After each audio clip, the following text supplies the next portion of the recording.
So thanks for coming on the podcast. No worries. Good to Thanks have you for here. having me. Nah, my pleasure. So why don't you quickly introduce who you are to the crowd and we'll go from there. Sure.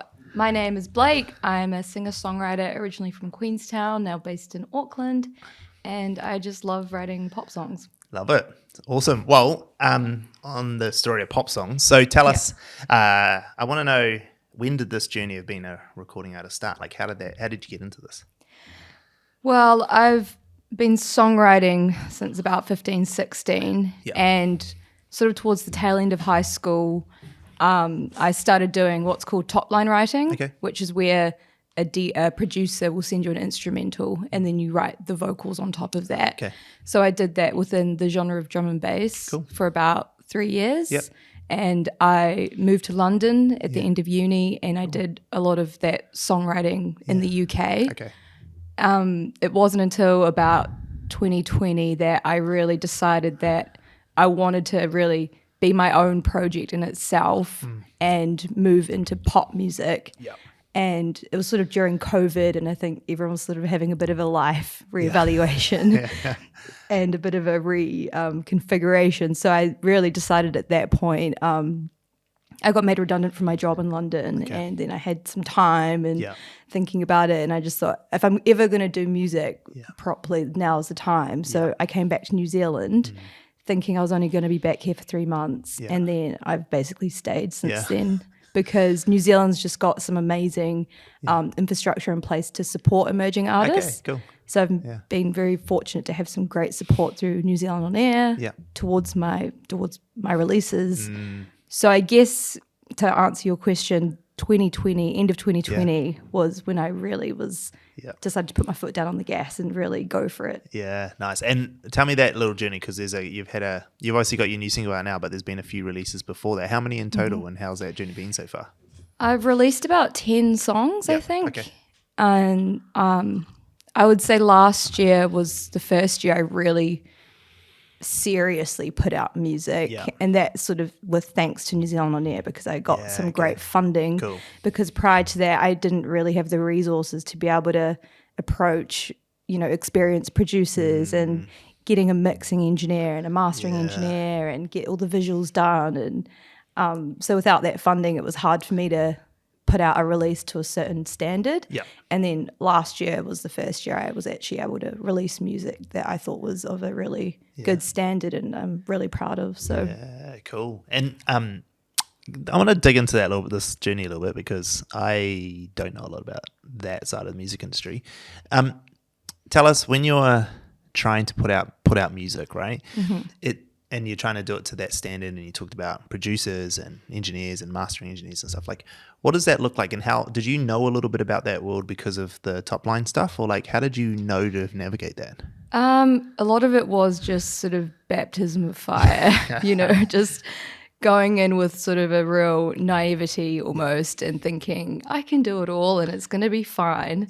And then you sort of launch into it, and you learn a lot along the way. So a lot of it was just learning on the job.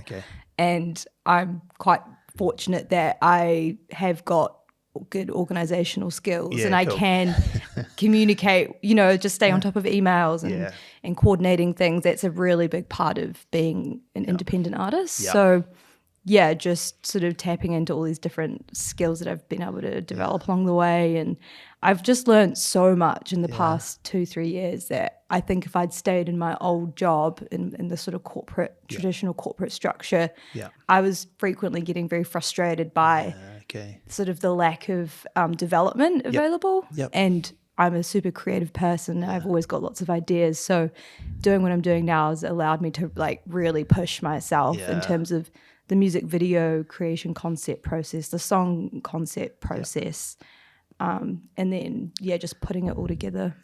Well, so how do you like, as someone listening to this who's like someone who wants to start releasing music, like where do they start? Like what were the mistakes you made where you were like, well, if I had just done this straight away, that would have been easier? Or did you just get it right from the first go? I think I was very fortunate when I came back to New Zealand, because I ended up just DMing a bunch of people on Instagram that I liked the work they'd been doing, and just sort of said, let's get together and do a session and kind of just see what happens. And I think the first session I did was with a producer called Harry Charles, and then that song I pitched for funding, and that got funding. Cool. So Cool. I kind of did hit the Yeah. ground running coming when I came back, but I think I was only able to do that because I'd had the prior experience in the UK as a top line writer, and my songwriting was able to be developed doing that. So when I came back, I was sort of like a new artist, but also had quite a lot of experience A lot of runs on in the board writing. already. Yeah. And you see that a lot actually, like in the music industry, right? Like a lot of like artists who come through have been doing songwriting or some like session musician or something like that for a long period of time before they've gone out on their own. And it's that experience that they've just got the reps in, right? Yeah, exactly. There's not really any such thing as an overnight success, even though the marketing team would like to plug it that way. Yeah. But there's always a lot of development that goes on behind the scenes before. I always like that story of have you read the book The Outliers by Malcolm Gladwell? No. There's a book by, do you know who Malcolm Gladwell is? The books, yeah. So he's got a book called Outliers. It's the book that popularized the 10,000 hour rule, right? You need 10,000 hours to master something. And he tells a story about the Beatles and when they used to, before they were anyone, they would be in Germany playing like pubs and stuff on tours. And like by the time they came back to the UK to be the Beatles, they'd already done like, 10,000 hours each of like doing gigs and stuff like that. So they'd really honed their craft. So like everyone thought there was these new kids on the block, but actually they had been doing, shitloads of gigs and stuff around Germany and rest of Europe. So a similar story, right? Like you've gone out, you've done all the top line writing, which really hones your craft and songwriting. What is some of that stuff that you learned throughout that process that like, is there any like thing in particular you look at, you go, fuck, I'm so good at that thing now, or I'm so glad I did that because of this, or is it just the whole process? I guess it's just, confidence is key with everything, and particularly being a woman in such a male-dominated industry. If you go into a room, frequently in music, the dynamic is you've got a male producer who sits at the front of the room with their back to you because they're at a desk, and then the woman singer-songwriter at the back other end of the room on a couch. And it's such a weird dynamic because instantly it's not it's not enabling creativity. It's sort of establishing this like predisposed hierarchical thing. I've only just had this sort of revelation about it, and I'm doing a lot more music production myself. Okay. And I recently have just had people coming around, and I sit up in the living room. Yeah. And the other day I even just had my laptop on the coffee table and then sitting on the ground. Yeah. And the songwriting's revolved around the sofas, and it's like we're 90 degrees to each other. Yeah. So I'm just now when I'm creating music, I'm just conscious of that. And you want to bring out the best in everybody and hear everyone's ideas. So interesting. That's something I've kind of learned, is just to be a bit more, just sort of set up the space that I think works best for enabling the most creativity and asserting that a bit more. Yep. And now when I'm in a session, if the vibe's not right or something, if it's a song for me, it has to be right for me. Yeah. And that sounds so obvious, but when you're in that kind of power dynamic and you're a younger female going into a space like that, it takes years to build that confidence to say, actually, this isn't working for me, and next time I'm going to do it this way. Yeah, that's so interesting. We think of that like even in this space in the studio. One of the reasons we spend so much time on fit out in the area where you walk into, and the bathrooms and everything, is so because we like have people who aren't used to being in front of camera all the time coming and being in front of camera. And if in like a typical studio, like they're big warehouses, you walk in, you go into your little studio, you do your little bit and you walk away, and they're quite cold, and it's not their fault. That's just a model that works best, because the less it's set up, the less maintenance it takes, the less staff it takes, and they don't generate a lot of revenue. Not a high revenue. They do good profit, but they don't have a lot of revenue, so they can't afford lots of staff and things like that. So when we built this one, because our model was different, it's based on retainers where we just produce stuff. It was like the same thing. I was like, how do I make people feel comfortable the moment they get in and they sit down and they have a coffee, there's wine or whatever they might need? Yeah. It's interesting that that's still something that happens in like music studios because you don't see that side of it, because when you finally get like the behind the scenes in music studio, it's always like, like once you're at that stage, you can make a doco about an album you're making. You're already 20 years in or 15 years in. Yeah. So you just see like the cool parts of being in the studio. Everything that goes right. Yeah. It's just rock Not the stars. hours of awkward like BS and just like disagreements and lack of ideas and there's a lot of stuff that just is not a vibe, but yeah. And I suppose you're like, as an artist, what are you're, and tell me if I'm wrong here, but you're paying for the time to be there when you're getting your song done? Made? It really varies. The traditional model is that basically the producer gets paid if the song comes out. Oh, okay, got it. So basically, the producer has a fee, and then if you want your song with them to come out, then you pay them that fee. Yeah. Some producers do like a day rate, so in that case, you would be paying for the time. Yeah. But again, with my situation, because I've been really fortunate with the funding, I've been able to, every song that I've pitched, I've released, so the producers always get paid, which I think's a nicer way to approach it, because I don't want people to spend a bunch of time on a track for me and then last minute me turn around and say, no, I don't want to use that. But it's a strange industry. That is strange. So like producers that's not at all how I thought it'd be. So producers could potentially like go and produce songs with people, and then it's the artist's decision to go, I don't want to release it. Yeah. Is that how it works? Yeah. And then they'll only get paid if the artist actually releases it. Yeah. Wow, that's crazy. It's almost like buying a house or something. Like the advisor only gets paid if you actually do buy it or anything. But it's crazy because it's like, you're at such a mercy. But it's different. It's like a real estate agent selling a house, and then the buyer being like, oh, actually, I don't want to move in now.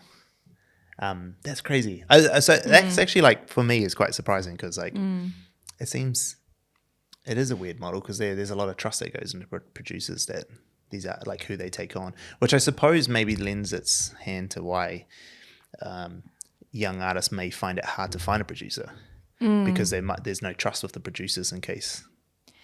Yeah, I mean, there's so much involved and there's so much nuance to it as well. And I think for a producer to invest their time into an artist, they have to really believe in the artist. And one of the biggest things, I think, is that people want to know that you're working hard and that you're actually prepared to market your stuff as well. Because, I mean, like, you could work with if you got two artists approaching you, and one artist is super active on their socials, attending networking events, putting themselves out there, trying to find opportunities, and you've got an artist that they're equally as talented but doesn't do anything, and there's sort of maybe a level of, the music will just speak for itself.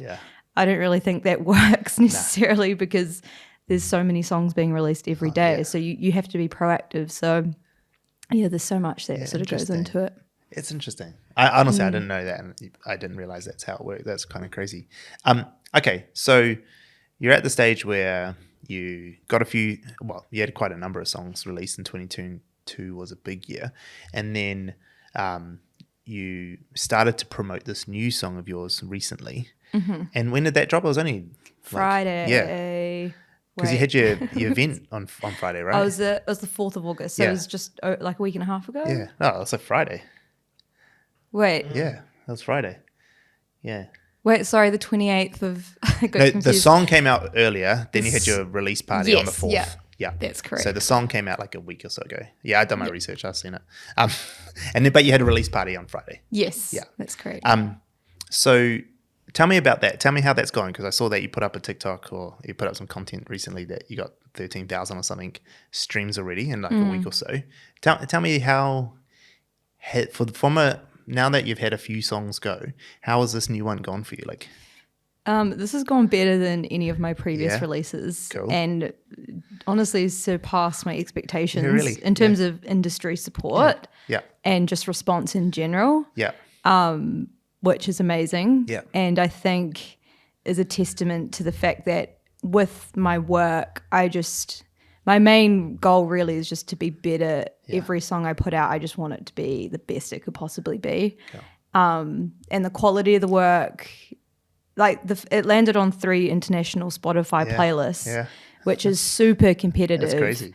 And, you know, I'm up against other artists on an international level that have got teams with around them. They're on labels. Yeah. And I currently release through my own label and I'm self-managed. Yeah. So the fact that I was able to produce a piece of work that could stand up in an international platform is phenomenal. It's amazing. And that song was funded through New Zealand On Air. And I feel like in a sense that my songs are like representing New Zealand music. 100%. So the fact that I can get my song on those playlists is amazing, and I'm just so happy. And I can imagine as well, like there's a team of editors at Spotify that sit there and have discussions around what to put on the playlist. So the fact that my song obviously was in those discussions and they all were like, yes, let's chuck it on there, is amazing. Yeah, I'm really happy. Can you tell me about that? Like how, from your perspective, how does that happen? Is there like a PR part to it, or is it just pure luck that Spotify throws it on?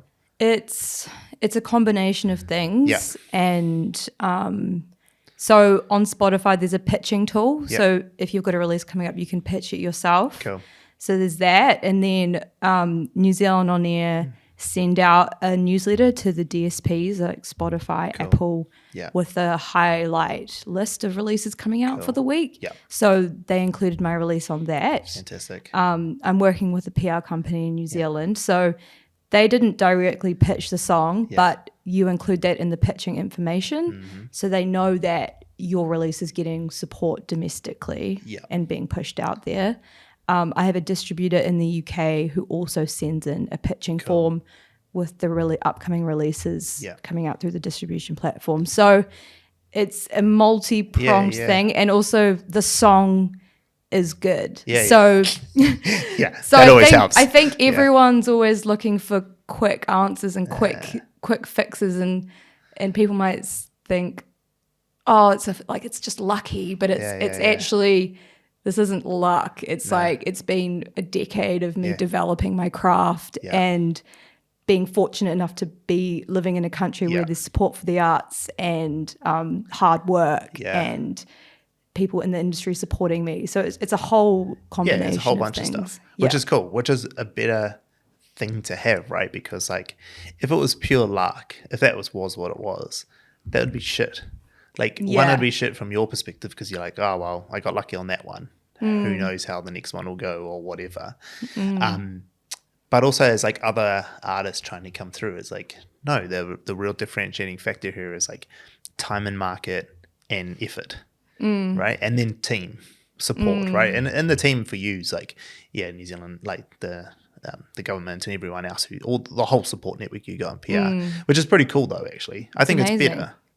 That's a better thing to say that actually it was a multifaceted approach to get this to happen, because then it's like, well, actually, you can't say anyone can do it, but if you can make good music and you've had enough reps on the board and you've done enough work and you've put in the effort and you get people around you and you do all the things that are necessary, there is a chance, like a higher chance that you could have it succeed. Yeah, that's pretty cool. So tell me a little bit about, this is just purely for me, and sorry to the audience who doesn't really care about this, but like tell me a bit about the Spotify thing and not just Spotify, but we're going to use them as a stand-in because they're the one everyone knows. How does that work as an artist? Like how do you start, and especially as an independent music artist, like how do you start putting that out? What does that process look like? First step is getting a distributor. Okay, So it's very accessible now. Yeah. There's a ton of different distribution platforms. They all have slightly different systems, but the crux of it always is you just basically upload the song, you upload the artwork and the date, the metadata, and then you select your release date, and then your song goes live on all the platforms on the chosen date. So very, very Easy. accessible, very easy. And then I guess like the release planning campaign aspect of it, that's just like a whole other thing, which is the real work, I guess, of putting a song out. And I think a lot of artists really struggle with having to wear both hats in terms of being the artist and the creative and then having to market themselves, because it almost contradicts everything that it means to be an artist. Yeah, But 100%. at the end of the day, if you want to pursue music as your career, then you kind of can't avoid the fact that you are a business and you need to market yourself. And I kind of frequently think of the analogy of if someone set up a shop and they spent years planning this and buying all the stock and like getting all the logo designed and meticulously planning it, they wouldn't just open the shop and do no promotion for it and expect and get sad when people don't turn up. Exactly. And it's the same with music. You do so much work, groundwork to get the release together, and then some people think if I just put it out, it's going to be so amazing that it's going to just find its way in the world. And maybe there's like 0.1% of songs that do that, but that's not the reality. So you do have to really, especially when you're emerging and you're still finding your audience, you do need to be proactive in pushing your music out there. Yeah, absolutely. Because there's so many talented people putting out so many talented, great quality songs all the time, right? Especially in these days. And there's people putting out songs that aren't quality, but they're so good at promoting them. That they do really well. And it's sort of like, well, fair play. They're putting it out there. They're putting in the groundwork. So it's like those girls who done, I don't know if you can find it, Connor, but the ones who do the running. What are they called? Flying. Fuck. I mean, there's songs like, I mean, it's just not my type of music probably, but On TikTok. and they do they do the still frame on their face and everything else around them, and they're just running down a street. Oh, and they get like 5 million views a video. Just like go and like Google and just be like TikTok music artist running down the street. You'll find it because they went off. Did you say you know what they are? Flying a boss or something. Flying Boss. Is that what you said? It's like, no, it's not these ones. I know the lyrics. You should pop out and ask Joni. She knows. She'll show me the other day. But yeah, just like a visual that hasn't really been done before can be a super simple concept. But if, you know, someone's flicking through TikTok and they see a different sort of camera angle or a type of editing they've not seen before, then it captures people's attention. Exactly. Yeah, that's it there. I think, Flying a Boss, there it is. That there. And it's a simple concept that can be replicated 10 times over in different locations. And they just kept on doing it. If you go to their page, Connor, and you have a look at it, they were just getting, it kept escalating because then they went into like TikTok office and did it. Yeah. It's so crazy. Like, it's just such a simple concept. Oh, yeah, you might have to search that. It's such a simple concept, but like, it is the songs. I mean, like, it's just not my type of music. Maybe it is really good music, but for me, it wasn't. But they were able to just absolutely blow up. Okay, so that actually brings me into where I want to go to next. So you talked about like artists struggling with marketing their music, and we hear that a lot from anyone that we might see. Oh yeah, look at that, Connor. Most of them, majority of them are all the same too. So we hear that a lot. And we've talked to a few artists along the way in journey, especially when like people found out we're doing TikTok, because obviously that was like, it's something stupid, like 80% of all number one global songs have come through TikTok these days or something crazy like that. Like Fox did a thing on it recently and they broke it down, and it was 80% of something crazy, like 80% of new music by new artists that have made the Billboard 100 or whatever came through TikTok. Like that's where they had their launch from, which is nuts. Like, I mean, it's the MTV of our generation before MTV made catfish and stuff. But what I was going to go to is like music artists are often like, when we talk to them, they're saying, you know, it's the art form, it's the music, I want to speak for itself, but then I do need to promote it, but I don't want to like, you know, I don't want to sell out, or I don't want to do shitty stuff or whatever. And I think like what happens is like people are miscommunicating what marketing is. Like they're thinking that marketing is about like a lot of people think of marketing the same way it would be if you're trying to sell hot dogs. You know, you're trying to like push people to come to your store to buy hot dogs. And even the analogy that you used is like, not that it's wrong, but it's like, because it's not really the same thing, but like if you're opening up a shop, what you do to sell sell goods is very different to like how you sell music, because music's not that same sort of good, especially in today's world where like you don't necessarily buy a record anymore. You know, most people listen to it through streaming or YouTube or whatever it might be. So you're actually just selling a brand that like people want to belong to. They want to belong with Blake and your music, not that it's not like, you know what I mean? Like it's so much different to trying to push shoes or whatever it might be, which that sort of traditional selling style of marketing does. Whereas like, you know, some of the guys on like, I mean, I like, what's his name? What's the Scottish guy's name? Oh, completely gone blank today. Sam, is he the guy that does the videos? He does one in front of like the Eiffel Tower. Oh, no, someone else. No, Different guy. I was thinking, the singer, big guy, funny as Lewis Capaldi. Fuck, sorry. It's okay. I mean, completely blank on that.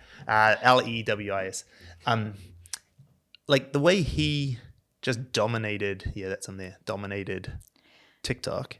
There isn't a thing in there that, like, even when he's trying to sell his stuff, he's doing it in an ironic way. Like he's got his own style, and whether or not it is what it is, I mean, but he just like he understood people aren't going to listen to my music because I tell them to. They're going to listen to my music because they want to support me as a person. And that's what ended up happening, right? Yeah. On his TikTok, anyway. Yeah. This face is is definitely personality. This face is telling a story. I can see it in your eyes. Huh? You got a story. Oh, what with this? Yeah, something. Oh no, I'm just thinking about how he's just used humor. Yeah. It's just purely his personality. Yeah. And the music's good. Like the music is good. Yeah, obviously. But it's like without his personality driving it, it wouldn't have done what it's done. Near. No, and you're right. Like people connect with him as a person, Yeah. and they want to see him do well, Yeah. and they're gonna go buy his stuff, even if he's promoting it in a way that's like, this is the shittest album you'll ever hear in your life, but you should still go buy it. Because people find it funny. Yeah. They'll go do it. I love it. Like it's such like it's the anti-marketing, right? He kind of just takes the piss out of the whole celebrity culture, which is quite refreshing. Yeah, I think it's so good, and even how he like everyone knows he's full of it, like because he's staging everything. But he'll like, I think it's maybe this one or one of them. He talks about like, oh, thanks so much, guys, for my thing, and then it like cuts to him pretending that he stopped filming. He's like, oh yeah, I can't believe they fucking left this shit up. Yeah. Like, it's so good, and it's quite. What I also like about it is like he doesn't hide any part of who he is either. Yeah, which I think is quite cool. He uses humor. Not everyone can use humor because it's not easy. It has to be a natural thing. It has to be authentic, and, right? And the thing that they do well with him, what he does well, is it just highlighting what's already there. And I think for artists using social media, people get, like you say, confused about what sort of content to do, and but what I've kind of tried to do, what I try to do is just like highlight the stuff that I already do. Yeah. So that, and who I already am, Yeah. so that it's not this like big ordeal when I go to make a piece of content, because I just think this is probably something I was going to do anyway. I'm just going to record it and post it, and then that's showing who you really are as a person. Yeah. And I think people are really switched on. Like they're going to know straight away if you're posting something that's full of it. That's full of it or not. It feels off and awkward, and I think especially with Instagram, I think a lot of, I think the model used to be with building an audience was posting a lot of photos, and it was all very image driven through fashion and that kind lifestyle, of lifestyle and that sort of stuff. But and it could now, be curated. Yes, very curated. Whereas now people posting that stuff aren't really getting the engagement where the personality content comes through on TikTok. Yeah.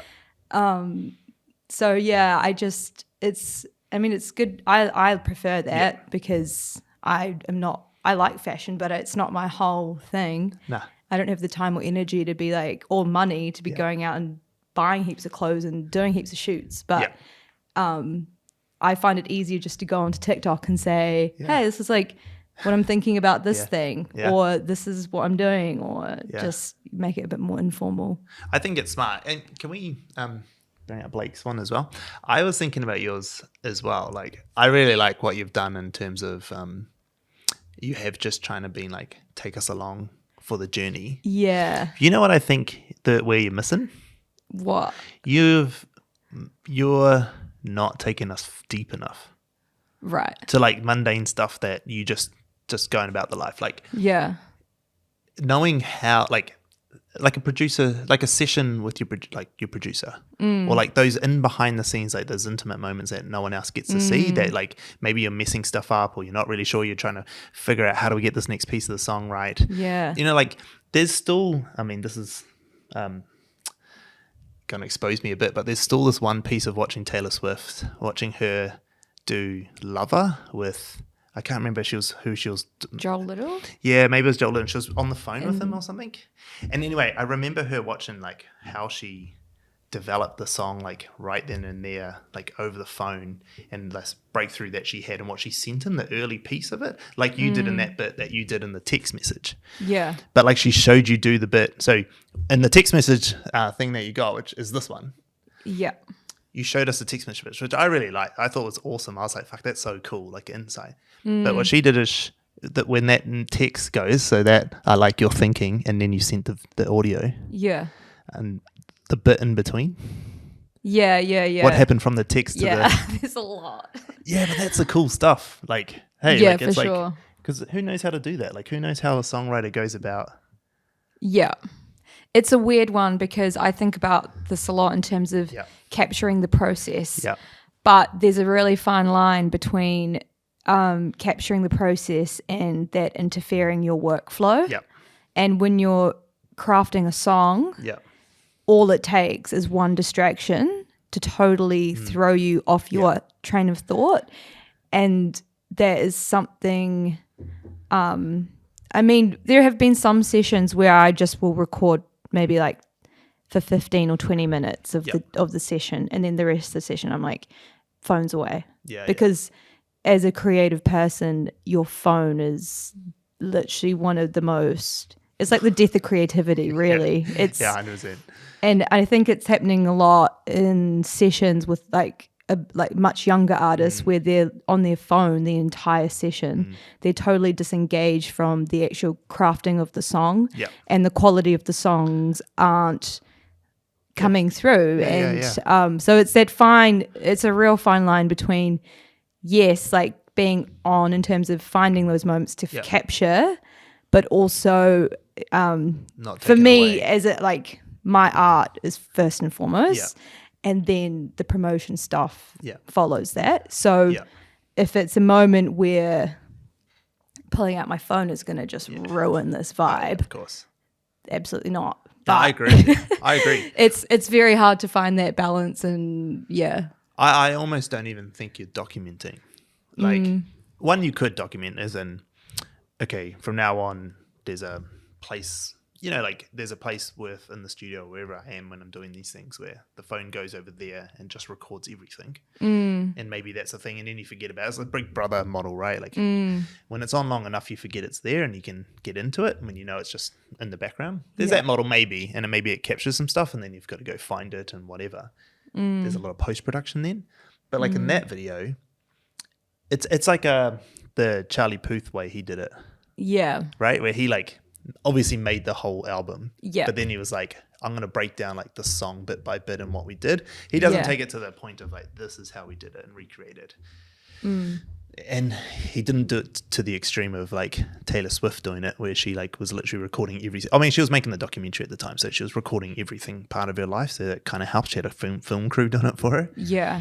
But like where Charlie would like go, okay, this is how we did that song. I mean, whether or not it's exactly how it did it, it's only the truth get in the way of a good story, right? Like he curated music or created clips that showed the production of that music. And it's that thing that like I thought this one here missed. Like it's only because I was doing research to watch or to come and talk to you as well that I was like, what is this actually saying, this one? And it took me a couple goes to get it. Yeah. Right? I definitely have been thinking about that particular piece of content. And honestly, I think I was just being lazy when I made that. Of course. Yeah. Because yeah. I was just like, but you're right. I mean, there's so many clips that I should have, or I can include, and including, I rewrote the song about 10 times, and the application process, and Yeah.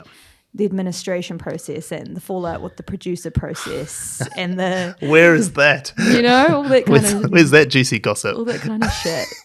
But But it is interesting. Like, it would make us, we'd be endeared to you and your brand. Like we'd watch it and be like, "That's cool. Like you're talented." Like showing the talent as opposed to like, I don't think any of the content you've done's wrong. I just think like, where do you take it to the next level? Like, how do you get it to the level where people actually care? Yeah. Because at the moment it's a lot of like, "Hey, my song's out. yeah, Enjoy it." Yeah. But like, if I didn't know who you were or no one introduced me to you, I would have flipped right past because it's like, I don't know who you are to care about your song coming out. yeah, So like, how do you get people to come in to care about it? It's like Yeah. taking them along for the journey, the actual journey, the journey that you went through, not the journey that the song's going through, yeah. right? Because this is a lot of the journey of the song. Yeah, yeah. I think if you go back quite a while, Yeah. I was definitely doing a lot more stuff like that, Yeah. and going in a bit more depth, like in stuff that's not just music related. Like yeah. there Lifestyle was, stuff. I think one of my posts that's done the best was when I was walking back from a gig that I tried to go to, Yeah. and I got to the door and it was $40 door entry. And I was like, oh, yeah, I'll just go get cash out. And then I just never went back because I was just like, but on my way, it was like a walk of shame back to my flat. Yeah. And I just did a little TikTok story of it, and it's got like 350,000 Yeah. views or something. Yeah, but I yeah. think people just obviously could relate to that. Yeah. And just showing that's part of my journey. Like, I'm a broke bitch. Yeah, Like, yeah. can't afford to go to a gig. Like, You're a recording artist in New Zealand. Like, yeah, exactly. people get it. But you're also Yeah. a young person in New Zealand. Like, most young people aren't going to pay, like, unless they really want to go to that thing. Like, most people, like, Yeah. $40 cover charge. Like, Yeah, it's a lot. it's a lot of money. But yeah, I was thinking that too. Like, that's because I'm assuming, like, I mean, think about content stars. Like, is there any artists in the world that you love their content? Like, you think that I would love to have a brand like that? I can't think off the top of my head. I definitely, on Instagram and on TikTok, I will favorite videos that I think have done something well. Cool. It's always stuff where usually it's like a song and then there's like a visual like that represents the song, whether it's cool lighting and there's like the rain reflecting off the light, and then the song is sort of melancholic, and it's like the perfect marriage of visual and audio. And I mean, I think a lot about how I can market my music or promote my music on social media in a way that isn't like totally detrimental to my mental health, because that is a whole other whole other conversation.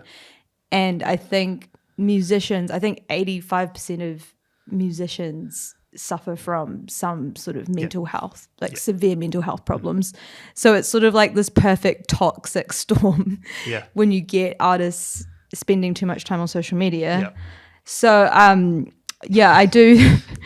It's always just like a juggling act between trying to promote yourself, look after your mental health, and remain or have integrity in your art, and not let your phone or trying to capture something interrupt your creative flow, I guess. But there's kind of two ways I've kind of seen, and there's the first way is sort of like you said before, bring people along on the journey and really sharing all the mundane stuff, as you said. And then the second way is you've made the body of music totally just like you've gone into your studio and you just disappear. And then you've made the music and then creating really highly engaging visuals that marry up to the music. Like cool stuff is like maybe getting like a cinematographer and then like getting some like visual person to make bespoke content. It doesn't even need to be related to you. It just can be something that just fits the mood of the music so well and is beautiful. And that can be striking. like even with the Flying Boss, I don't know if I said that right, but yeah. you know, they've obviously made all this music, Yeah. and then they've come up with the concept, and then they've done it that way. Yeah. So 100%. Yeah. I think there's those two different approaches you can do. Yeah. I think this way, the second way is probably healthier in terms of, you know, you've made the music and then you can just focus on creating the content rather than every single day Having to put something out. having to put something out and think about it. Yeah. And, you know, there's, from an effort perspective and like a mental health perspective, it's the same, not just with musicians, it's the same with these guys, it's the same with the creatives that we have, same with Joni, right? Like Joni's no different to like the same mindset of when she's having to put out stuff all the time. If she whenever she's starting that journey, it like screws her up. Like she can't handle it very well. It's not until she like which would be the same as you when you're writing music. Like when you put in the work and you know that actually, and this is saying, even though it's creative, I do need to put in a certain amount of reps to make this work. When she starts to do that, she's able to get over that hump a little bit. But it's still like the other approach of like making really stunning visuals for something. The reason why that's like an easier way for creatives to go down is because it's a creative outlet, the same as making the music in the first place. Yeah. And there's nothing wrong with that approach. It's just that, like, you know, something like those girls did in Flying a Boss, that is like not an accident. No. You know, that is like, that strategy is like through the roof, like so successful of what they've done. So it's like it's a full strategy to that. Like, and why not something like this? Like, what stops you from, like, why don't you? I mean, I'm not saying you're not going to because you've only just released a song, but like, have you thought about that approach, like, and what you'd want to do? Yeah, I definitely think, I mean, now that I've kind of got the experience that I have got and managing budgets, I think next release I do will definitely be more of a focus on TikTok and creating content for TikTok. Because with the funding criteria at the moment, it's you produce a visual, you produce a song, and you pay for PR. Yeah. So by the time you've actually paid for all of that stuff, there's no budget left, which is crazy. Because like the producer fee is $4,000, Yeah. mixing fee up to $2,000, Yeah. and then that's $6,000 of your budget gone, and then you've got to make the visual and pay for PR. PR is nearly $2,000 for a track. Yeah. So What's the funding budgets? $10,000. Yeah, I thought so. So like I'm always going over as well. But yeah, by the end of that, it's like there's no budget left to actually market the thing. And PR and marketing are two totally different things. And PR has its role in promoting your music and getting you industry recognition and in front of the industry people. But yeah, like you said, 80% of hits now are from TikTok. Yeah. So yeah, it does make sense to be investing more in this platform. Oh yeah. Yeah. And it's hard because like, although 80% of them come from here, it's not that they're all independent artists who just popped off. Like, you know, they have heaps of money behind them. Like stupid money. Yeah. Like I remember seeing like the can't remember if it was an article or the case study of when Benny did their push in 2020 of her music and how much money they'd spent getting her music to blow up on TikTok. Right. And it was crazy.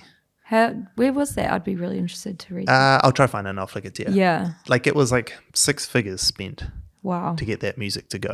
I mean, that one song had like 40 million videos made or 8 million. It was mental. It was money well spent.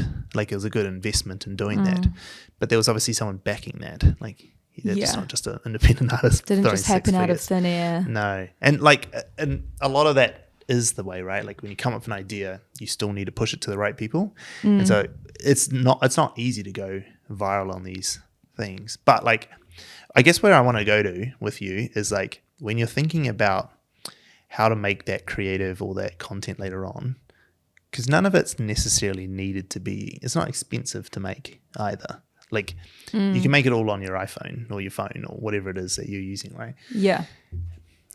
But what's the style? Like, I think that's something that you haven't really dug into yet, right? Like it's quite hard to think about like how do you change this style into what style do you want? You don't seem like someone who's going to run down the street with the camera in their face, or are you somebody you and potentially not someone who's going to use humor? Would you like? What is it like when you're normally talking to? What's the sort of content that you normally watch yourself? I guess I'm a bit of a nerd. Like I like learning stuff. Cool. Somebody that's really good at something and you're like, wow, how did they do that? Or I guess that's probably it's like the content. educational sort of stuff. I'm actually a very factual person. Which is kind of contradictory to the fact that I'm creative. But in a sense, like all of my songs are very non-fiction. They're always very real about my experience, and I don't make up. A lot of artists can write amazing songs that way, but that's not how I write.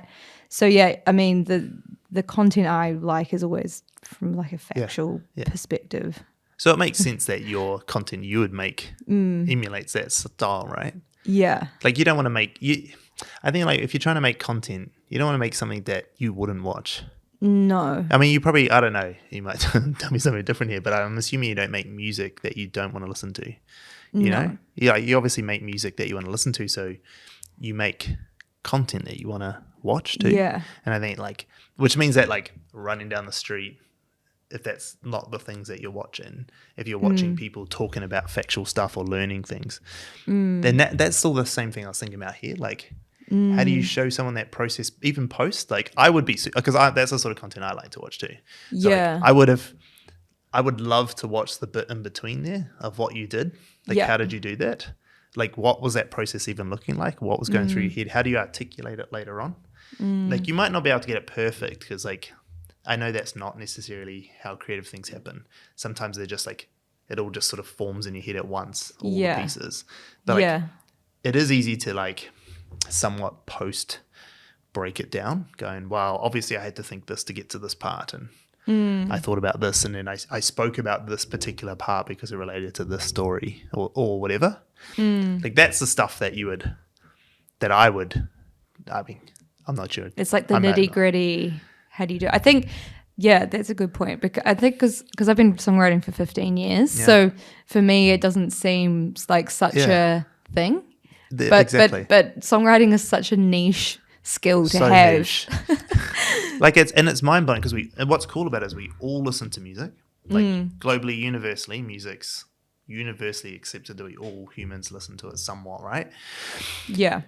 So, which is the best place to start with a piece of content that the topic I'm talking about, every single person in the world cares about. And then it's going, and then now you're going, well, actually, this one part of it, which is the songwriting piece.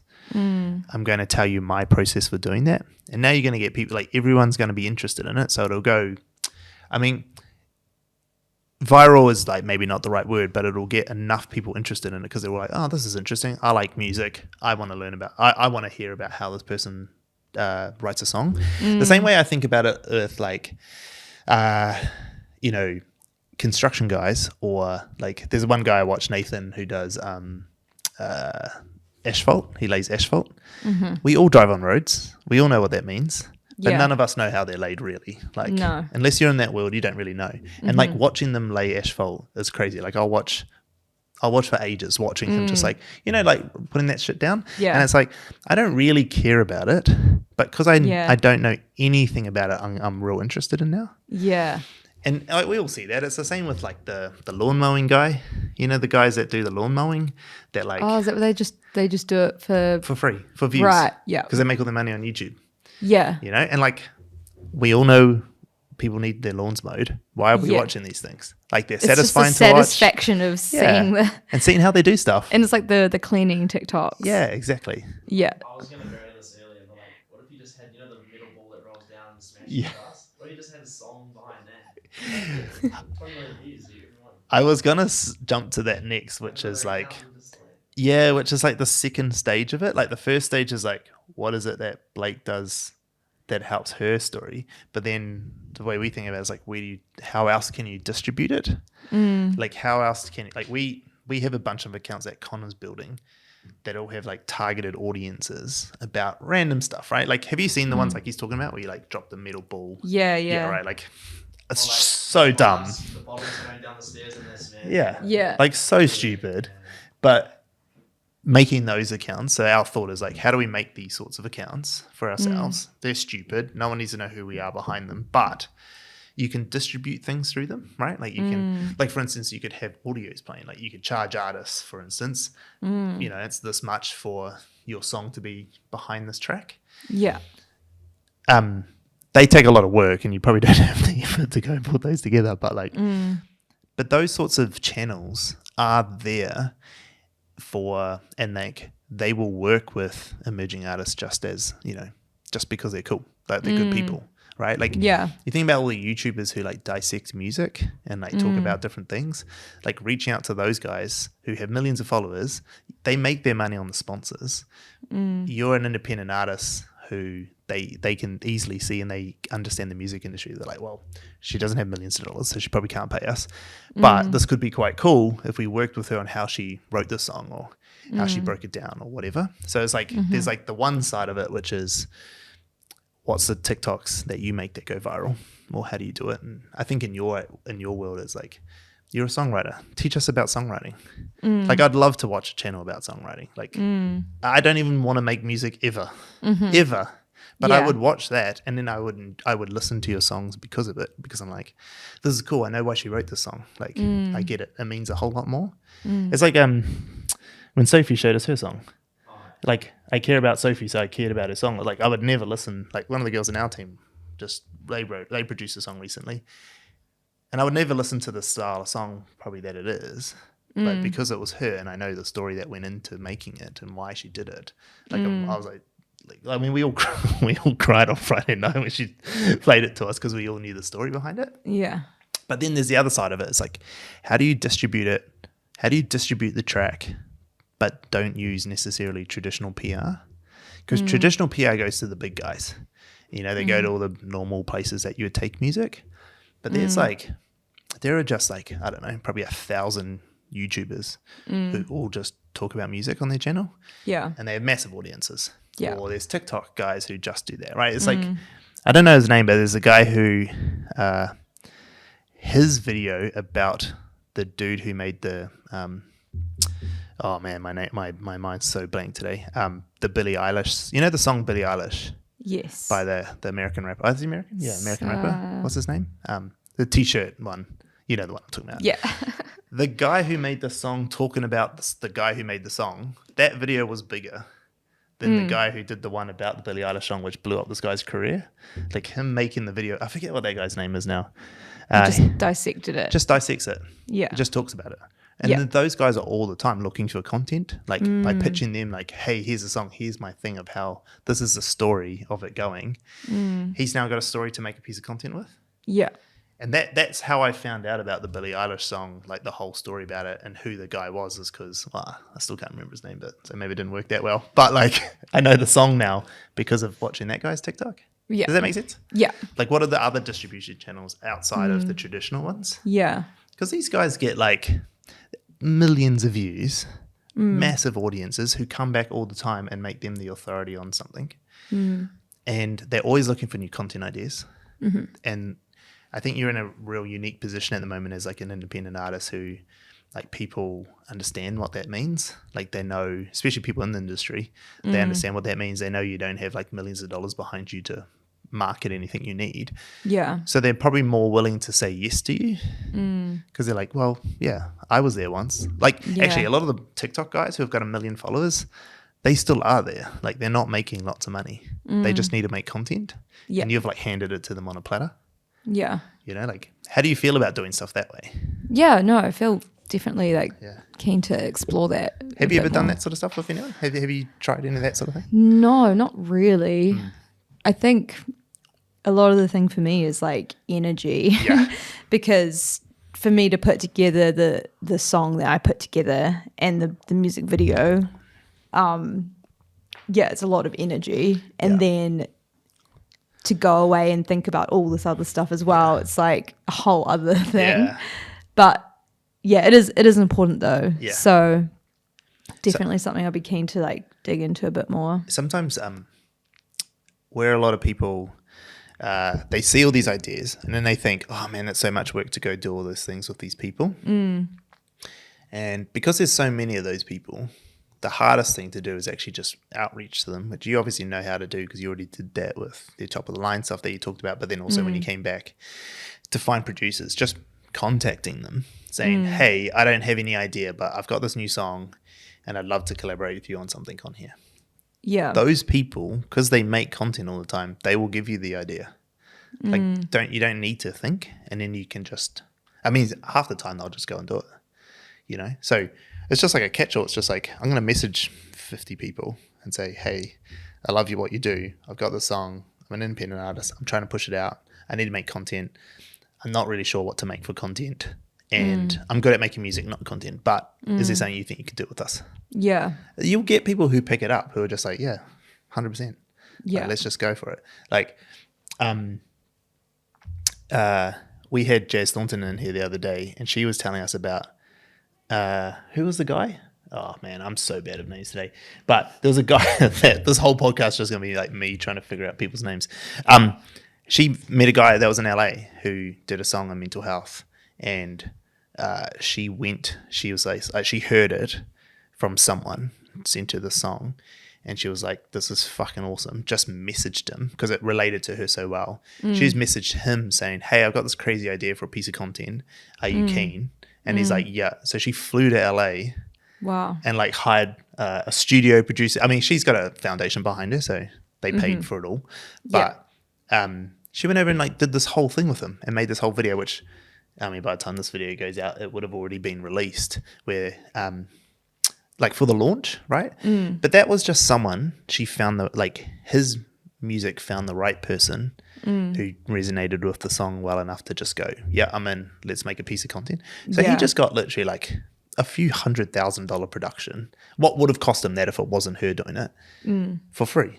Yeah. Essentially for free. Actually for free. She paid for the whole thing. That's crazy. That's crazy, right? Just because there are people out there who make content, that's what they do.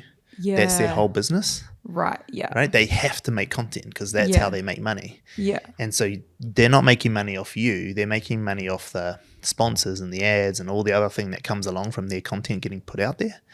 So if you just message enough of them, just no different to like going to Spotify and getting on the what's hot in New Zealand email that went out from, you know, and all these other things that help Spotify go, you know what, this is a good song and these people have said so too, let's put it on our playlist. It's the same thing. You're going out to all these music artists and going, look, I've got this really good song. I don't know how to make content the way I want to do it. I'm too busy trying to make music, but I'd love to collaborate with you on stuff. What you got any ideas? And just like let them go to town on it. As long as you're like not messaging people that you don't align with, like, you know, if you're just messaging randoms who will then, you know, it might misaligned, or, you know, they might not make their audience is going to be wrong. You know, they're not going to be talking to people that your music will resonate with. But that's, I think, like when you get to energy, that piece is like, it's true that it takes energy, but don't do the work of the other people. Don't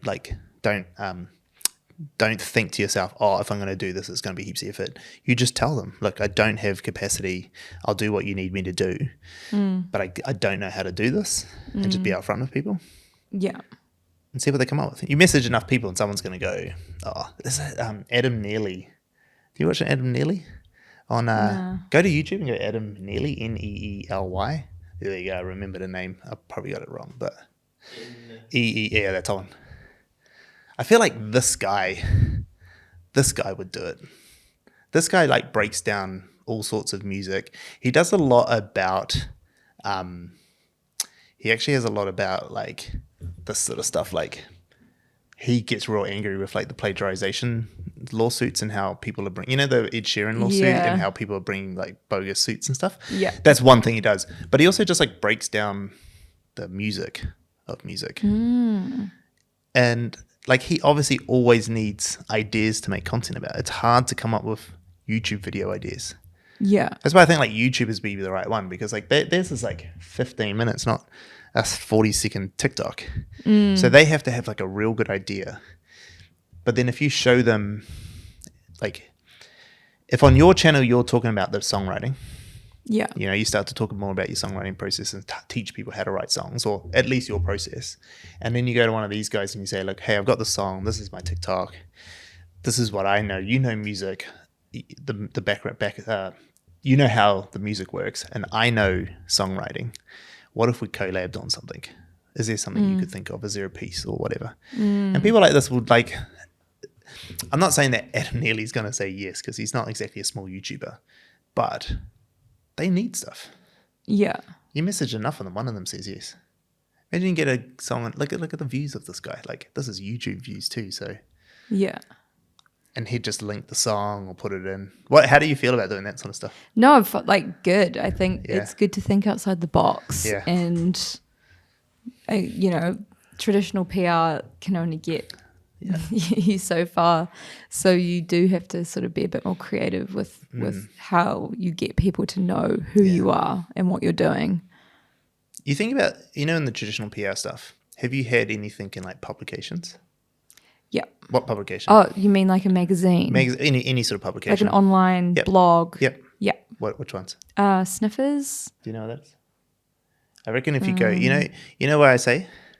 Why? Is because there'll be, I think if you think about the demographic of people who's going to listen to your music, which as a new artist is probably going to skew young, because, you know, it's that whole thing, I don't know what the age is, but there's that real thing in life where like you go past a certain age and you stop listening to new music. I can't remember what the term is, but like, It's my dad, yeah. it's your dad, yeah. It happens, right? It happens to all of us. It's, so the young people are the ones who are going to pick up your music first as a new artist. And where was I going with that? I fucking completely gone blank. That you need to target your content. Yeah, target your content, Like exactly. where you're going if you Yeah. go to certain magazines that Like they Sniffers. Sniffers? Mm-hmm. Like, is that an industry publication? Yeah, I think they all are, really. Yeah. I mean, And that's the thing, right? It's like, who is actually reading this? yeah. How many people are actually reading it? As opposed to like Adam Neely, like 1.5 million people subscribe to him who all love music. They obviously do. You'd not listen to him unless you loved music, Yeah. which is probably a real good demographic for you of people, because they're not all necessarily industry people. Actually, I guarantee if you watch like a lot of those guys, like majority of them are people like me. Like I subscribe to him. Like I'm not in the industry at all, but I love listening to it because he breaks down things that I like to listen to. Right? Because I'm like, oh, that's real interesting. I like that song. That's quite cool. That's the background of it. Yeah. He might not be the right guy for you, but that's just an actual name I remember. But it's like, who are actually reading these things, or how many people are reading these? And we just find that traditional PR, they leave out YouTubers and top creators. They leave them out of their thing. They go to like more publication sort of stuff, or even like something like Sniffers, which is probably a lot better than like say NZ Herald. You know, it's like an online magazine. Like how many people are really reading it? It's not that you shouldn't be there. I think those things are still important, but it's like, well, actually, where are the distributions channels that my audience are and they live there? Yeah. You know, I reckon probably only Sophie, maybe Sam would have heard of this in our team, eh? Yeah, those two probably would have. Sam because of BFM, and Sophie because that's her world. Yeah, but whereas the rest probably like they just don't go there. They're only on socials is where most of their consumption is, which is why things like Shit You Should Care About took off as like a news outlet, right? Like Gen Z's decided that, you know what, I'm not going to go to Herald to get my news. I'm going to go to Instagram and I'm going to listen to the girls at Shit You Should Care About. Like, Yeah. love it or hate it. Like, it's what happened in it, and they were right. Yeah. Yeah. So anyway, I've taken you on a bit of a tangent. It's all right. And I've forgotten every single name that I ever tried to think of. It's been one of those days. It happens. It's a It Monday. happens. I'm going to blame it It on is a a Monday. Monday. What's... At least you remembered the day of the week. She's got this. Oh, Yeah. This is where I feel like the visuals come in. Yeah. I like yours is a clip of your video clip, right? Yeah, it's quite good. Did you just clip that out? Like, is that a hard process to go through to do this? Is it just part of the back end of uploading a song? Yeah. Oh, it's just through Spotify for artists. Yeah. So yeah, just took a clip of my music We tried video. that for the podcast, eh? We couldn't. Yeah, it's like, not I really. couldn't It's not there catch for it. podcasts yet. So yeah. Podcasts just have the long form at the moment, eh? Yeah. Did you have a question about this you wanted to ask? Nah. I mean, when you were speaking about the visual stuff, this is where I saw it. Yeah. Like playing. To add visually to the song, eh? When you're listening to it. Yeah. I wonder how many people watch those things. Yeah, that's another thing. Yeah. Because you put your Spotify on and you just Then you close your phone. Do something else, Yeah. you know? That's it. I think that those. You know what I think those things should be for? Easter eggs. Easter eggs. Yeah. You know Easter eggs. You know what I mean? Like a clue for the next thing. Or for anything, or like deeper lore, inside jokes that only people who are true fans are like, fuck, have you seen Blake's new clip? Oh, right. Right? So it starts its own hype rather than just like a pretty visuals, because it's one of those things no one watches. But then if it forces everyone to go watch it, what do they have to do? They have to stream your song. Right. That's clever. And if that goes viral, like, hey, have you seen Blake's new thing? It's so funny she did this thing. Yeah. That's where I think we probably should have talked about that earlier. It's a piece of content in itself. 100%. But it's a shareable thing. Because Yes. only if you know, you know. When you Yeah. can get an inside joke with people, then you're on fire. Like people will want to share it. And then you get these guys who do break down music going, wow, this artist from New Zealand was so smart. She did this thing and boom. You know, like, can you change those? Yeah, you can change them. That's cool. We should think of an idea for Blake and pitch it to Blake. Pitch it like but you want something that's like you only know if you know it. Like just the 3,000 people or whatever that follow you or whatever, they all know that they're like, that's so funny. Especially if it's like I mean, I don't know if you want to take a humorous side, but especially if it's like like you think about the video that got 350,000 views about you, like the little clips of you not being able to get into a club. Right. Yeah. Yeah. Am I having a breakdown or a breakthrough? Like, you know, like Yeah, through yeah. the club door. 'Cause I can't afford to Because I go. can't afford to get in. Yeah. But people who know you know it, Yes. you know? And so Yeah. if you're watching that, you're like, this is funny. It's like an inside joke. Yeah, this is an inside joke. And then that becomes shareable content because Yeah. people are like, fuck, have you seen this thing? That's so funny. I actually did some posts last year about Countdown, Oh, yeah. how they're screwing everyone over, and it went totally viral. And then stuff ended up messaging me and asking me for like an interview, and so like doing a clip of me in like Countdown or something, just like Yeah. just like pointing at some $10 punnet of tomatoes, being like, "What the?"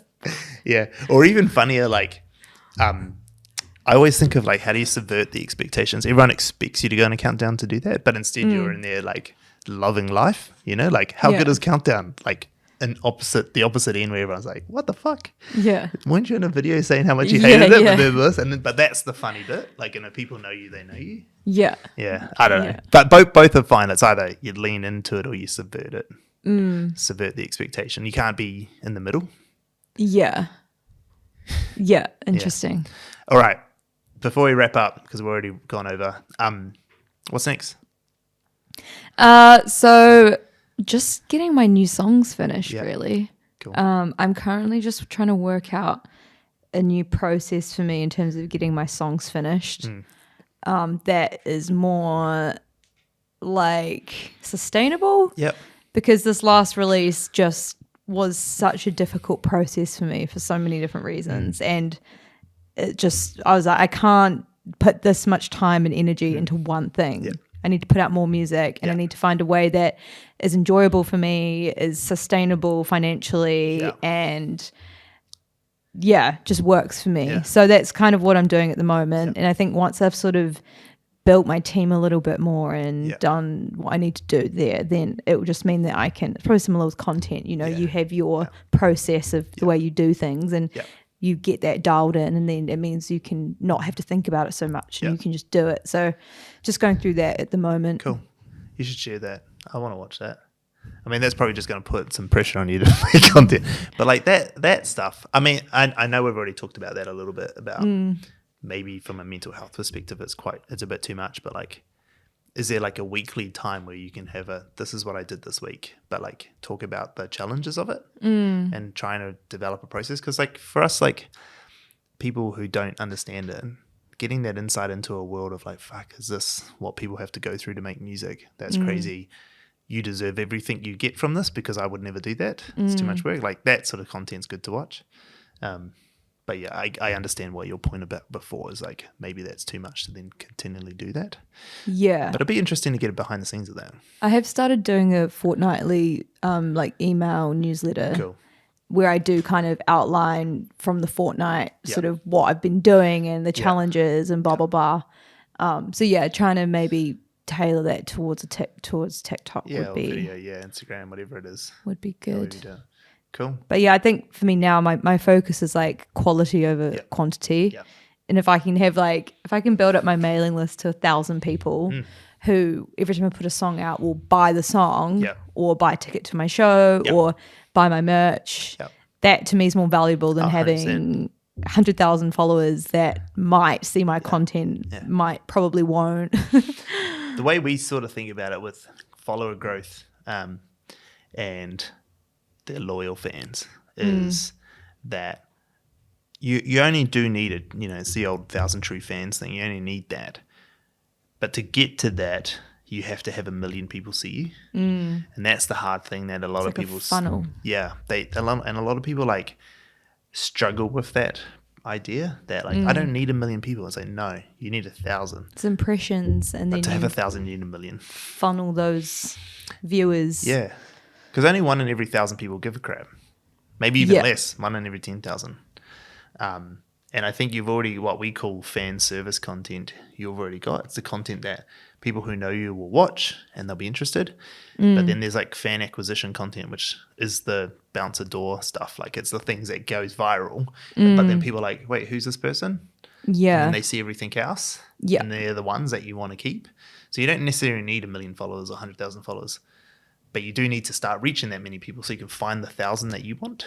Yeah. You know, because you can't just find them otherwise. Well, you can. It just takes ages. Yeah. It just takes decades to like accumulate those. Especially as well if like your audience is an international base, which I think my music does have global 100%. potential. And New Zealand's such a tiny market that you can't really just expect people in New Zealand to be able to service your career. Yeah.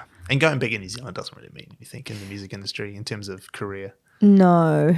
And you also don't want to be pigeonholed as just a New Zealand artist and then, you know, you go overseas to find that no one gives a shit about you. Yeah, no one knows who you are. No, yeah. Exactly. Yeah, cool. All right. Well, thanks for coming on. Thanks for sharing your having story. me. And we'll see you next time. See you next time. Cheers.